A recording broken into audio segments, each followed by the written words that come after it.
In today's video, I'm going to teach you how to remove apps from your Shopify store. Removing unused apps can help keep your store organized and improve overall performance. First, log into your Shopify admin dashboard. Once you're on the home page, look toward the bottom left corner and click on Settings. Inside the Settings menu, select Apps and Sales Channels. Here you'll see a list of all the apps currently installed on your Shopify store. Scroll through the list and find the app you want to remove. Next, click on the three dots beside the app name to open more options. From the drop-down menu, select Uninstall. Shopify will ask you to confirm the removal.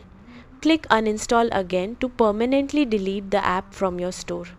Before removing any app, make sure it isn't connected to important store functions like payments, shipping, or product customization. And that's it. You've successfully removed an app from your Shopify store. Thanks for watching and happy selling on Shopify.